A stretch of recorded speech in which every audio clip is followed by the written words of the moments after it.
El tema de hoy es la unión, la unidad. Y es bien hermoso ver cómo ese concepto no es un concepto abstracto, sino es algo que la iglesia vive. Y el hecho de que hoy su pastor esté fuera, su pastor Emanuel esté afuera, eso habla de cómo somos una unidad donde unos y otros nos podemos ayudar. Y él está ahora sirviendo a otros hermanos. Y gracias a que ustedes también son parte de este trabajo que el pastor Emanuel está haciendo. Y de la misma manera, nuestra iglesia tiene la oportunidad de servirles. Tal vez yo estoy aquí al frente, pero no soy solamente yo, es la iglesia que está junto con nosotros, están orando en este momento por nosotros y seguramente ustedes también han estado orando por su pastor Emanuel. Entonces, qué bendición es poder expresarnos nuestro amor y expresarnos como una unidad, como un solo cuerpo, como oraba hace un momento Emanuel.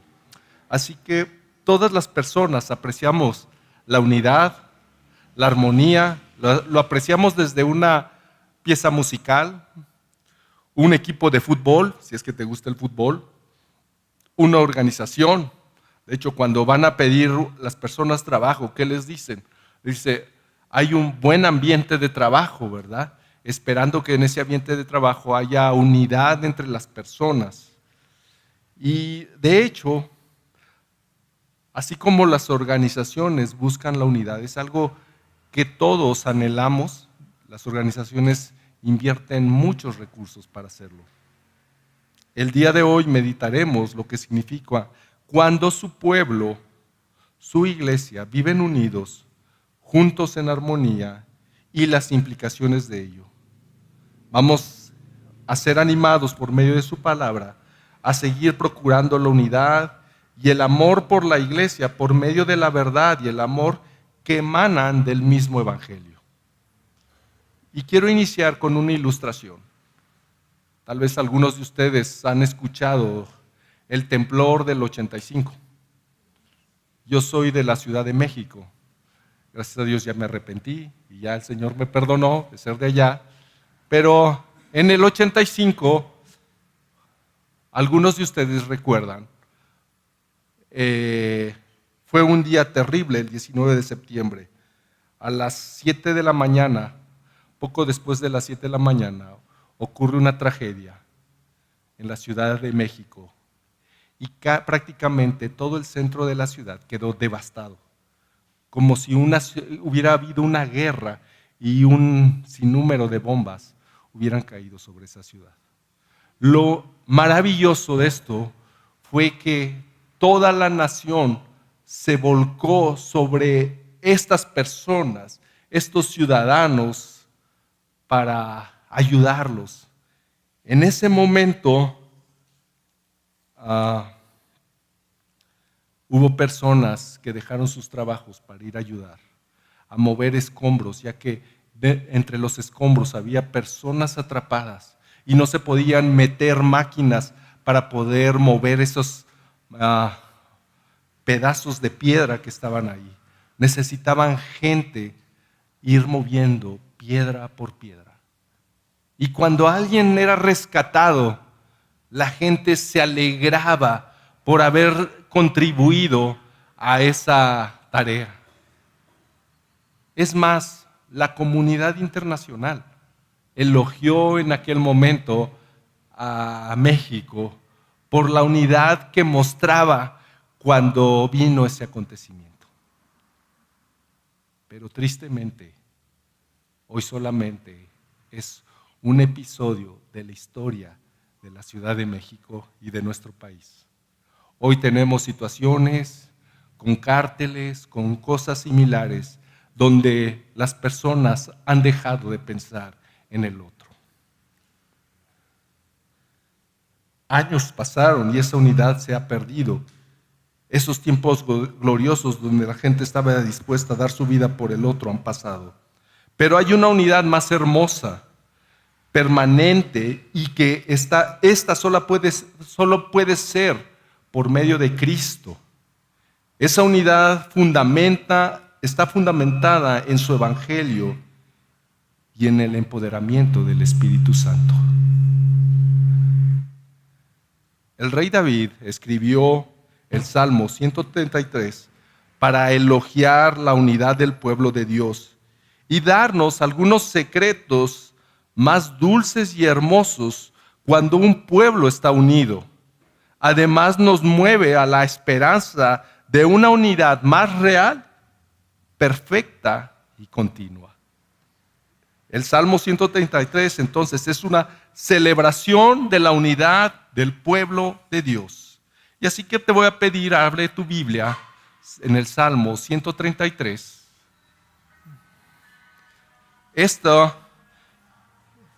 Hay una sección completa en el libro de los Salmos que se conoce como salmos de ascenso, salmos que se cantaban o himnos que se cantaban cuando el pueblo se reunía para ir a adorar a Dios. Y este es uno de esos en esta sección. Vamos a leerlo juntos y luego vamos a orar. Perdonen si se me corta un poquito la voz, pero ando un poquito agripado, así que voy a tratar de ser claro. Bien, dice Salmo 133, miren cuán bueno y cuán agradable es que los hermanos habiten juntos en armonía. Es como el óleo precioso sobre la cabeza, el cual desciende sobre la barba de Aarón, que desciende hasta el borde de sus vestiduras. Es como el rocío de Hermón, que desciende sobre los montes de Sión, porque allí mandó el Señor la bendición, la vida para siempre. Vamos a orar. Señor, bendice tu palabra y guíanos a través de ella y produce en nosotros el deseo de crecer en amarnos unos a otros por amor a ti. En el nombre de Jesús. Amén.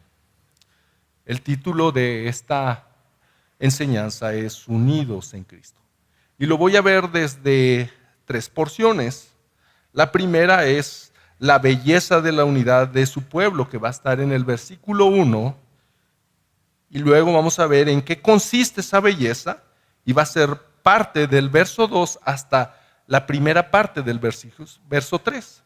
Y por último vamos a ver una conclusión en la última porción del verso 3. Los eruditos consideran que este salmo se escribió después de que el rey David fue reconocido por rey por todo Israel. Al principio no fue así. Al principio solamente el rey David era reconocido por la tribu de Judá. Y el rey anterior tenía un general, su jefe comandante, Abner, el capitán de sus ejércitos, de Saúl, y él decidió poner a uno de sus hijos de Saúl, Isbal. Este hombre gobernó por 2 años y después fue asesinado. Después de ese acontecimiento, el pueblo de Israel se unió como una nación de 12 tribus. Y se piensa que después de esto, el rey David escribe este salmo. Entonces el rey David vio al pueblo dividido a causa de su propio nombramiento. Por cuanto experimentó la unidad de la nación, es que escribe este himno. La hermosura de esta unidad tiene que ver con la experiencia dolorosa y amarga de la desunión, misma que él experimentó con su pueblo, pero también dentro de su familia. Con sus hijos, Absalón, que buscó años más tarde aún la vida de su propio padre, la vida del rey David. Sus hijos tuvieron conflictos fuertes que terminaron en asesinatos. Entonces, alguien que conocía lo que era la desunión era el rey David. Y sin embargo, él anhelaba la unidad. Pero esto no es nuevo. nosotros los vemos desde el inicio. Cuando Adán y Eva pecaron, la siguiente generación, Caín y Abel, vivieron en desunión. Tan es así que Caín mató a Abel. El pecado provoca que la armonía entre Dios y el hombre se rompa, pero acto seguido también es entre el hombre y la mujer. De hecho, Jesús lo expresa de esa manera en Mateo capítulo 22, verso del 37 al 39. Dice, Él les contestó, amarás al Señor tu Dios con todo tu corazón y con toda tu alma y con toda tu mente. Este es el grande y primer mandamiento. Y el segundo es semejante a este. Amarás a tu prójimo como a ti mismo. La armonía entre los hombres es un tema profundamente espiritual, donde se muestra el carácter y la grandeza de Dios. Nosotros no podemos hablar de amar a Dios y dejar de amar a nuestro prójimo.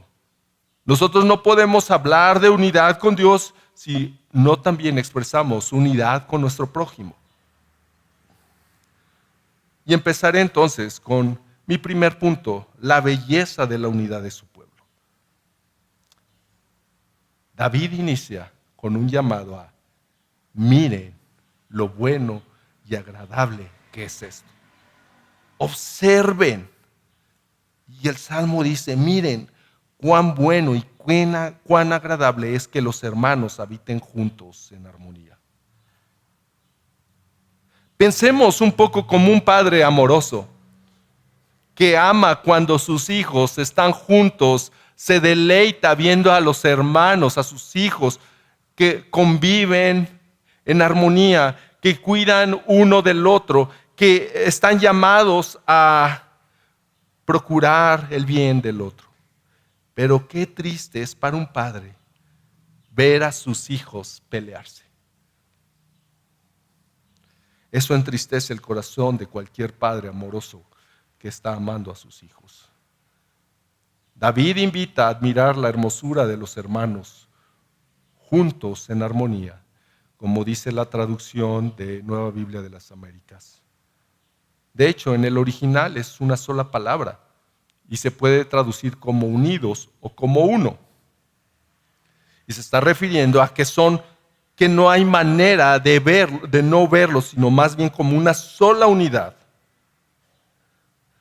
No se trata solo de estar juntos los hermanos, sino caminar coordinados de manera armónica.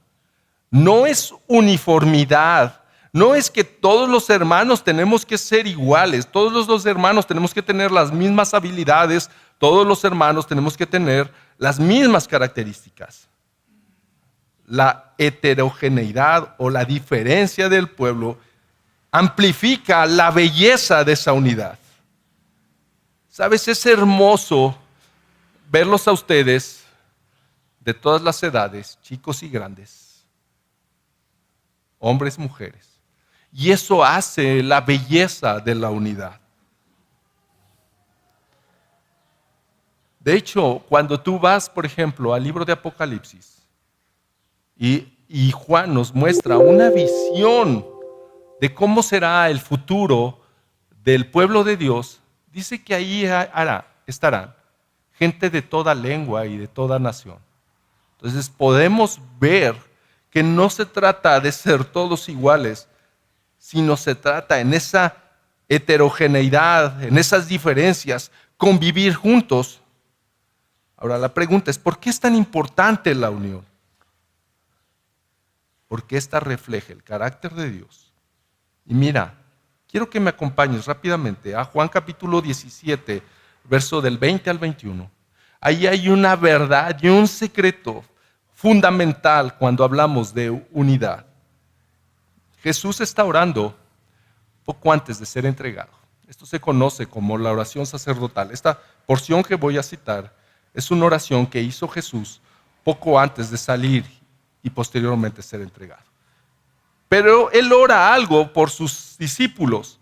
Dice, pero no ruego solo por estos, sino también por los que han de creer en mí por la palabra de ellos. Y sabes, ahí estamos incluidos tú y yo. La razón por la cual esto lo podemos apropiar para nosotros es que nosotros hemos escuchado la palabra, nosotros hemos creído por la palabra de ellos. Nosotros seguimos escuchando las enseñanzas de los apóstoles hasta el día de hoy. Para que todos sean uno, fíjense aquí, como tú, oh Padre, estás en mí y yo en ti. Que también ellos estén en nosotros, para que el mundo crea que tú me enviaste. ¡Wow! ¡Qué impresionante declaración de Jesús! Está diciendo, tú y yo, Padre, somos uno. Y cuando el pueblo, cuando estos hombres, estos creyentes son uno, reflejan nuestra propia naturaleza, reflejan nuestro carácter, reflejan la hermosura de la unión. Por el contrario, cuando un pueblo, una iglesia o hermanos no están unidos o no procuran la unión entre los miembros, esto es una vergüenza para el carácter de Dios y su evangelio. Pero vivimos en un mundo caído donde las relaciones no son armoniosas, donde cada uno busca su propio bien y no el del otro, donde la armonía no es lo común. Cuando Cristo vino, Él tomó nuestra enemistad con Él, con Dios, y la hizo suya, de tal forma que ahora estamos reconciliados con Dios. Pero al mismo tiempo estamos llamados a reconciliarnos con todos los demás. Como lo habíamos visto en el gran mandamiento, amarás al Señor con todo tu ser. Y el segundo mandamiento es similar a este. Pero ¿cómo nosotros podemos procurar la unidad? ¿Cómo podemos nosotros caminar como un solo pueblo? Porque se oye interesante que nosotros debemos o mostramos la unidad. Y creo que esa respuesta nos la puede dar Pablo en la carta de los Efesios, capítulo 4. Y acompáñame ahí por un momento. Vamos a leer del verso 1 al 3. Dice, yo pues, está hablando Pablo, prisionero del Señor, les ruego que ustedes vivan de una manera digna de la vocación con que han sido llamados, que vivan con toda humildad y mansedumbre, con paciencia, soportándose unos a otros en amor, esforzándose por preservar la unidad del Espíritu en el vínculo de la paz. El llamado de nuestra vocación es a reflejar la imagen de Cristo. La unidad de la iglesia es una lucha y requiere sacrificio, mi hermano. No es algo fácil. No es algo que se nos va a dar a veces de manera natural. Dice ahí que requiere de humildad, que requiere de mansedumbre, requiere de paciencia. Un padre que busca la unidad con su hijo debe de considerar a su hijo y animarlo, pero sabes, a veces tiene que ser paciente. Padres que animan a los hijos, haz esto. ¿Y qué hacen los hijos? Le dices, ve para la izquierda. ¿Para dónde agarra? Para la derecha. Paciencia. Hermanos en la iglesia que en ocasiones tienen que perdonar por las palabras ásperas de otro. Yo sé que aquí no pasa, pero en nuestra iglesia, de pronto, las palabras ásperas son difíciles. Y de pronto traemos atravesado al hermano. Y nada más te acuerdas de sus palabras ásperas. Necesitamos perdonar esas palabras si queremos la unidad. O cuando un hermano exhorta al otro y no hay cambio. ¿Cuántas veces No sé, aquí, hace un momento cuando introducía, yo les decía, la unidad se hace en amor y en verdad. Y de pronto hay cosas que tenemos que decir a los hermanos por amor a ellos. Verdades. Y de pronto no las cachan. Siguen igual. A veces con las mismas actitudes y a veces hasta peor. Tenemos que esperar con paciencia. La esposa que ve a su esposo que aún muestra actitudes que la lastiman. Y ella sigue orando y esperando a que Dios haga la obra. Esto implica esfuerzo, hermanos. Esto implica sacrificio. Esto no es como algo que se nos va a dar de manera natural. La única razón por lo que esto es posible, Pablo lo expresa a continuación de los versos que acabamos de leer. Verso del 4 al 6, dice, hay un solo cuerpo y un solo espíritu, así como también ustedes fueron llamados en una misma esperanza de su vocación, un solo Señor, una sola fe, un solo bautismo, un solo Dios y Padre de todos, que está sobre todos y por todos y en todos. ¿Notas algo? Estos versos hay un común denominador. Solo, solo, solo, solo, una misma. Hay un énfasis por las cosas comunes. De hecho, cuando nosotros pensamos en el acontecimiento del 85, las personas tenían una sola cosa en mente. Y era rescatar a las personas que estaban entre los escombros. Eso estaba en la mente. Todo mundo hacía lo posible por rescatar. Sin embargo, nosotros tenemos muchas cosas más de peso que nos hacen ser uno, empezando porque somos un cuerpo unido con todas sus partes.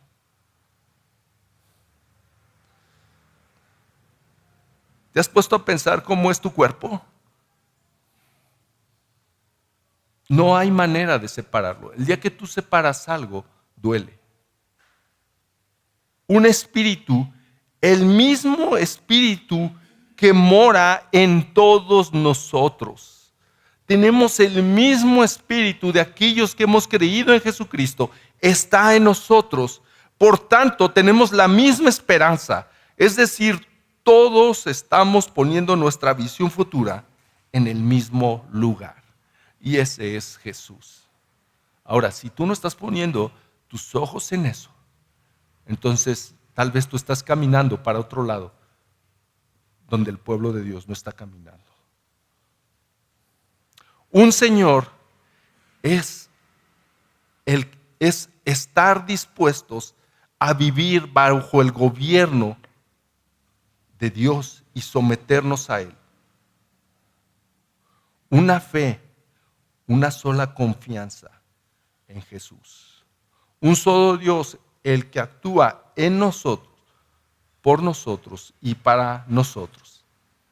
Estas, hermanos, son razones de peso para estar unidos entre nosotros y considerar a nuestros hermanos de la congregación. No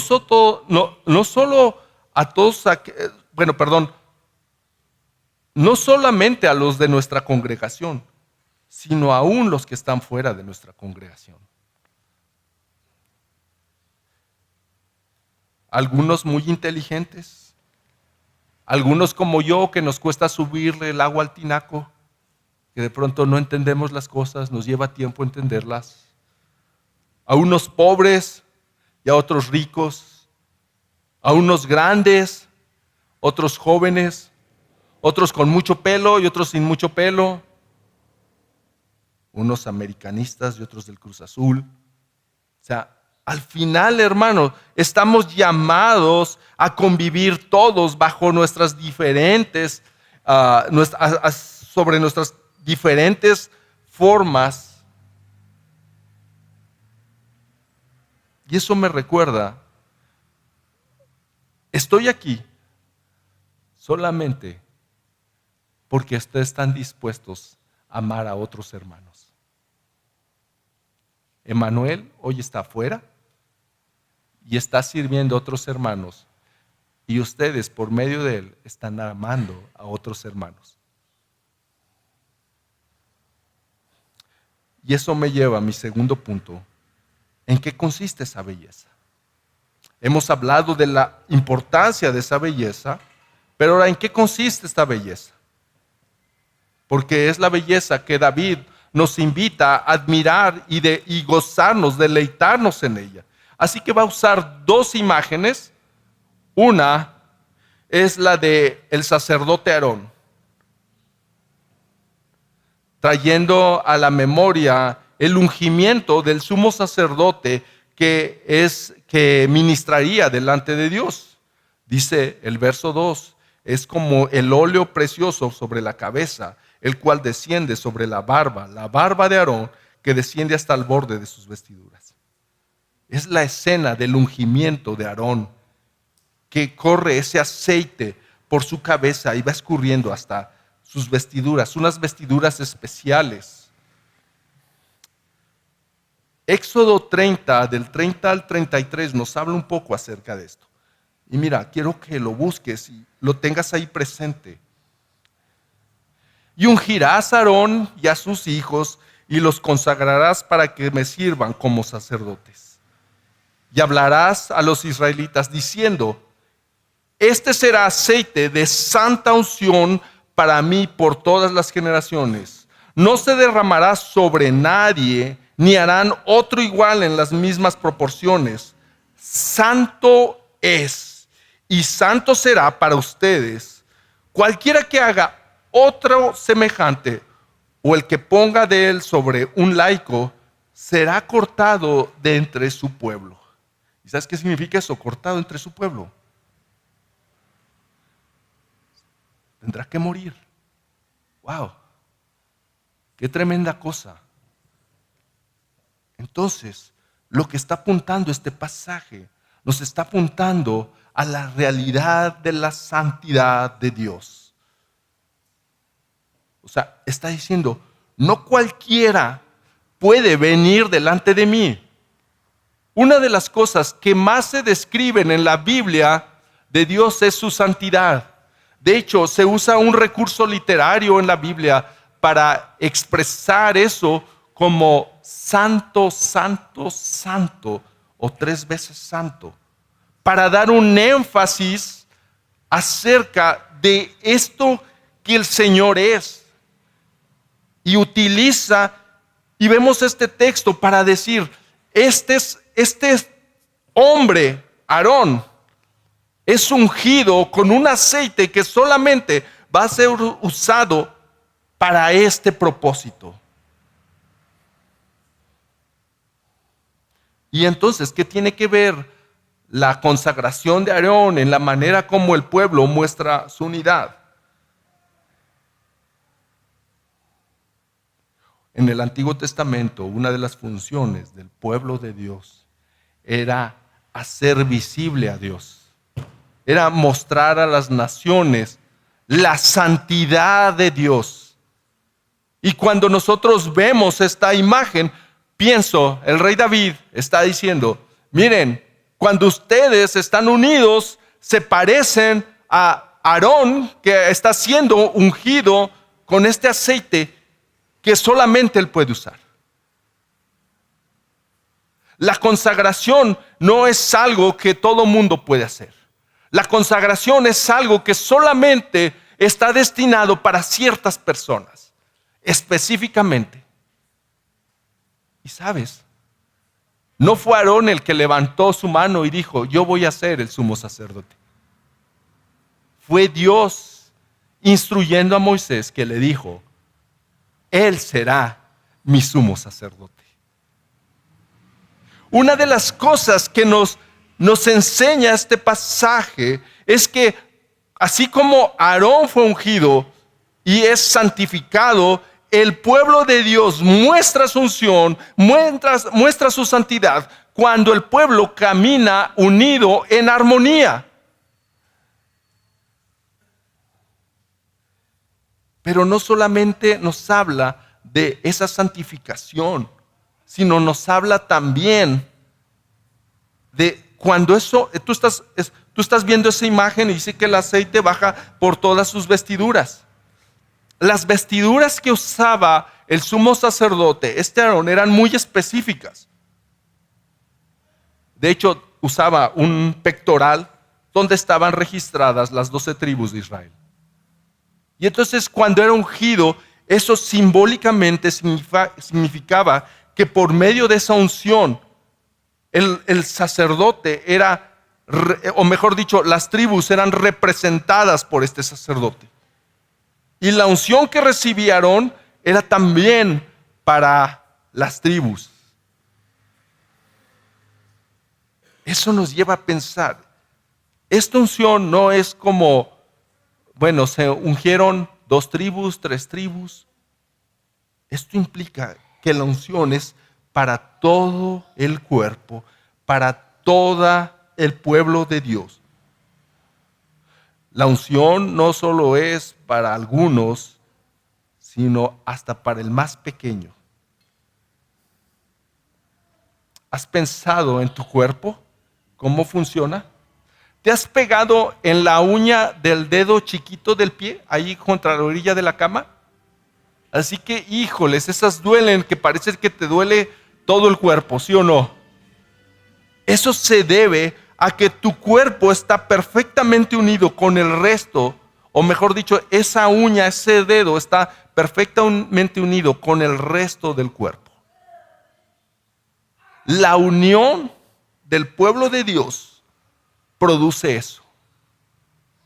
Cuando un hermano está enfermo, cuando un hermano está en dificultades, el pueblo que está unido siente como cuando tú te pegas en la uña del dedo chiquito.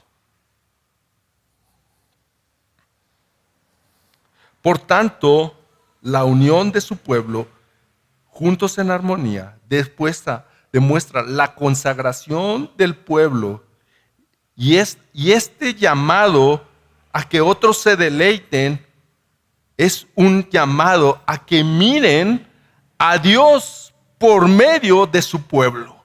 ¡Wow! ¡Qué responsabilidad tan grande tenemos como iglesia! ¿Sabes cuántas personas en esta comunidad de Moroleón y Uriangato necesitan ver al Dios visible? ¿Sabes cómo lo hacen? Cuando ven a su pueblo junto en armonía. Eso oró Jesús en la oración sacerdotal. La segunda imagen es la de un monte. No cualquier monte, el monte Hermón. Ese monte se encuentra al norte de Israel. No es un monte muy alto, déjenme decirles, el monte tiene alrededor de 2.800 metros sobre el nivel del mar. Para que se den una idea, la Ciudad de México tiene 2.400 metros sobre el nivel del mar. Silao de la Victoria está alrededor de 1.600, 1.800 metros sobre el nivel del mar. Entonces no es un monte muy grande, pero es muy importante para la región en Israel. Y el rey David trae esta imagen, dice, es como el rocío de Hermón que desciende sobre los montes de Sión. Lo que sucede es que cuando nosotros, estudiando un poco sobre cómo funciona el clima en el mundo, normalmente los vientos corren en la tierra del norte hacia el sur. Y entonces este monte que está en el norte, las corrientes pasan por en medio de estos picos que están llenos de nieve, captando mucha humedad y llevándola hacia el sur. De tal manera que Israel es una de las regiones que tiene zonas muy áridas, muy inhóspitas.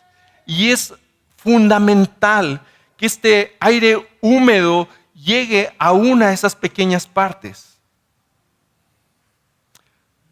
Eso es lo que permite y ha permitido hasta el día de hoy que Israel pueda sobrevivir en lugares tan inhóspitos como es la zona desértica de Israel. David describe que la hermosura es la hermosura de esta unión es como algo que produce vida, que llega a lugares tan inhóspitos, que hace que se produzca vegetación, que produzca que otros seres puedan ser beneficiados de todo esto. Y piensa en esto. ¿Te gusta estar con personas que son positivas o negativas? Positivas, ¿verdad? ¿No te gusta aquella persona que es medio dramática, no? Que nada más le cuentas una cosa y se tira el drama. Nos gustan personas que nos puedan influir de manera positiva. De hecho, hasta buscamos la amistad de esas personas. La influencia positiva trae alegría a aquellos que están cerca. Pero ¿cómo es que ve esa unión? ¿Recuerdan cómo nos los decía Pablo en su carta a los Efesios? Hay un solo elemento importante. La condición caída del hombre, tendemos a que nuestras relaciones produzcan dolor, tristeza, ansiedad y aún muerte. En la gran misericordia de Dios, el pueblo de Israel le fue dada la ley. Ahora quiero detenerme un momento aquí, porque cuando pensamos en armonía, y más bajo el principio de ideología de hoy, normalmente creemos a pensar en la armonía es que todos estemos felices y sonrientes. Y yo no voy a buscar el conflicto de mi hermano porque yo estoy pensando en la unidad del pueblo de Dios. Pero esa unidad es ficticia, hermano. No se trata de simplemente llevarnos bien y tener buenas sonrisas. El problema es que desde que el hombre ha pecado, y nosotros lo podemos ver, Caín, José que fue vendido por sus hermanos, el mismo Jacob y Esaú, o sea, nosotros vamos a encontrar a lo largo de la historia del pueblo de Israel, y aún nosotros hemos visto cómo las personas nos lastimamos. Entonces no está en nuestra propia naturaleza querer ser unidos y vivir en armonía. Entonces, sabiendo esto Dios, Él da su ley al pueblo de Israel. Y le dice, si van a vivir en armonía, va a ser a mi manera. No es como ustedes creen que debe de ser. Y entonces les da la ley. Tan es así que tenemos cosas como que cuiden de los pobres, que cuiden de las viudas, que cuiden de los huérfanos. Pero también tenemos cosas como la ley moral, donde dice que no deberían de matar. Y Jesús dijo, cuando se refirió a ese mandamiento, dijo, miren, a ustedes les fue dicho que no mataran. Pero yo les digo, cuando odian a su hermano, son culpables de ese mismo mandamiento. Entonces, ¿cuál es el problema? Cuando dice no adulteren, no solamente está hablando de hacer el acto, sino está hablando de la condición del corazón. Está hablando cómo las personas tendemos esas cosas.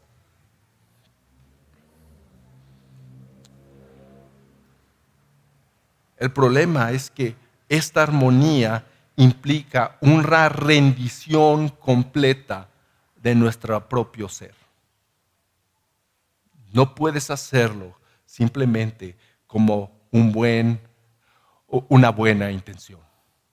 Voy a procurar la armonía nada más porque la quiero procurar. Implica que tiene que venir desde el fondo del corazón. Quiero que pienses, trata de hacer un ejercicio imaginativo, un poco utópico. Piensa en esto. Imagínate que nosotros obedeciéramos perfectamente la ley de Dios. ¿Necesitarías un abogado para defenderte del fuerte del débil? ¿Necesitaríamos defensores que defienden al débil, al que no puede? ¿Necesitaríamos representantes delante de los abusadores? La verdad es que no, pero eso no sucede. El problema de la ley, bueno, no es un problema, pero, bueno, sí lo es, pero cuando nosotros vamos a la ley y nosotros entendemos lo que la ley implica, el sentido de la ley, nosotros encontramos que nuestros propios corazones no son capaces de poder obedecer la ley en el mismo sentido que fueron escritos, porque la ley es un principio de amor, no es un principio de reglas de haz y no haz.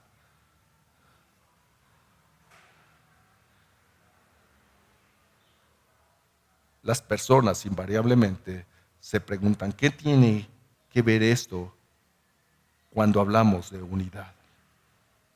El problema es que nosotros, por nuestras propias fuerzas, no vamos a procurar la unidad. De hecho, el rey David, él también vio cómo ese juntos en armonía no duró mucho tiempo. Poco tiempo después de que el rey David escribe este salmo, en su misma generación, su hijo Absalón se levantó. Una generación siguiente, y este pueblo que tanto alababa por la unión cuando escribió este salmo, se dividió en el reino del norte y el reino del sur. Entonces, ¿cómo es que nosotros podemos ver este salmo?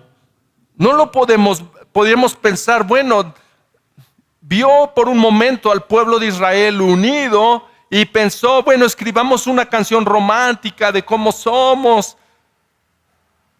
No, él estaba pensando algo más allá de solamente el acontecimiento histórico que Dios provocó en David al ver al pueblo unido. Si bien esto es algo maravilloso, pero él mismo había experimentado la división del mismo pueblo. Creo yo que David estaba pensando más allá de los acontecimientos y de la historia del propio pueblo de Israel. Entonces, ¿cómo podemos ver a la luz de esto este salmo? El pecado del pueblo hizo que no se mostrara permanentemente el carácter de Dios. Desobedecieron la ley de Dios y Dios los castigó y fueron el espanto de naciones. Entonces, ¿cómo interpretar la última porción del verso que dice, porque ahí mandó el Señor la bendición y la vida para siempre? Si muchos tienden a interpretar esto como, bueno, cuando estemos unidos, entonces Dios va a enviar la vida eterna. Pero tú escuchas ahí algo que dice, mandó el Señor. Eso es una orden, hermano. Eso es como cuando Dios creó el cielo y la tierra. Es una ordenanza, no es una condición. Esto es interesante, hermanos, porque si nosotros revisamos a la luz de nuestras vidas, de nuestras propias vidas, nosotros encontramos que nuestros corazones no están inclinados por nuestra propia naturaleza a buscar la unidad. Pero cuando Dios dice que Él mandó la bendición, ¿y cuál es la bendición según este pasaje? La vida eterna. Y David todavía no sabía cómo sería esa vida eterna, pero tú y yo sí sabemos cuál es esa vida eterna. esa vida eterna es Jesús. Nosotros, tú y yo, hoy sabemos que esa vida que Dios mandó fue por medio de Jesús. Dios nunca perdió la esperanza de que su pueblo sea uno. David no perdió la esperanza de que el pueblo un día fuera uno. Dios no ha perdido el día de hoy la esperanza de que el pueblo sea uno. El Padre nos ha dado a Cristo. Por medio de Él tenemos nuestra unidad. Pero además su obra, por medio de Jesús, nos ha consagrado para estar delante de Él y para poder ministrar a otros por medio del ministerio del Espíritu Santo que nos empodera para buscar nuestra unidad con otros hermanos. ¿Esto qué quiere decir? Que ahora por medio de Cristo sí puedes buscar la unidad. No por tus propias fuerzas, no por tus propios deseos, no porque quiero estar bien con los demás, porque Dios mismo, Él ha ordenado la capacidad para poder nosotros vivir en unidad, porque Él envió la vida eterna, y la vida eterna, hoy la entendemos, es Jesucristo.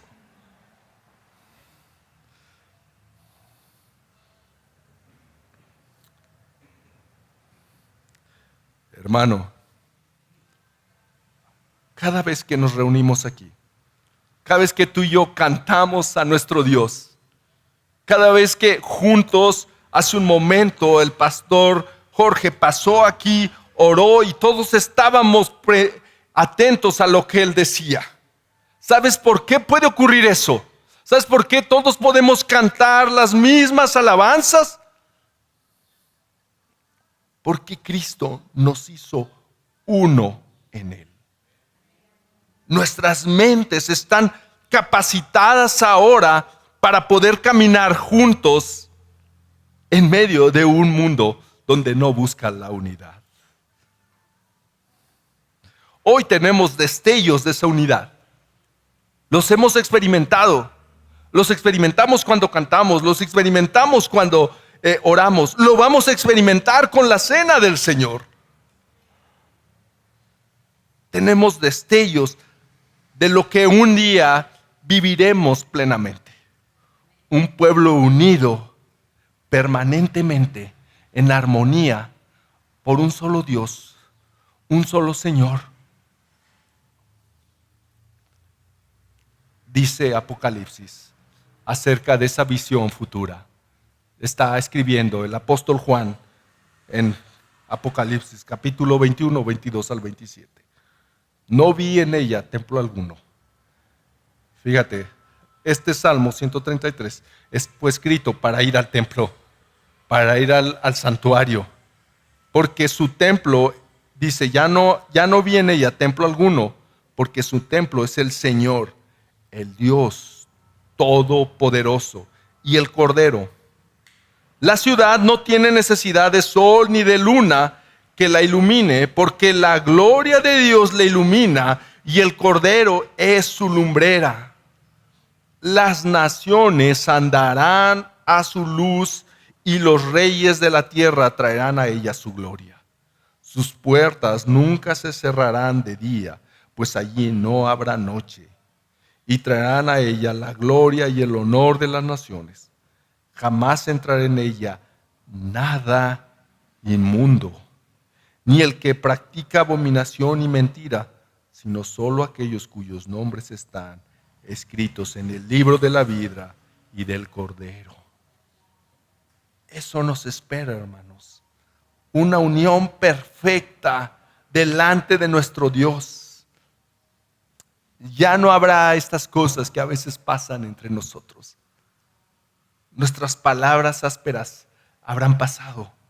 Nuestras diferencias ya no serán significativas porque la gloria de Dios estará delante de nosotros.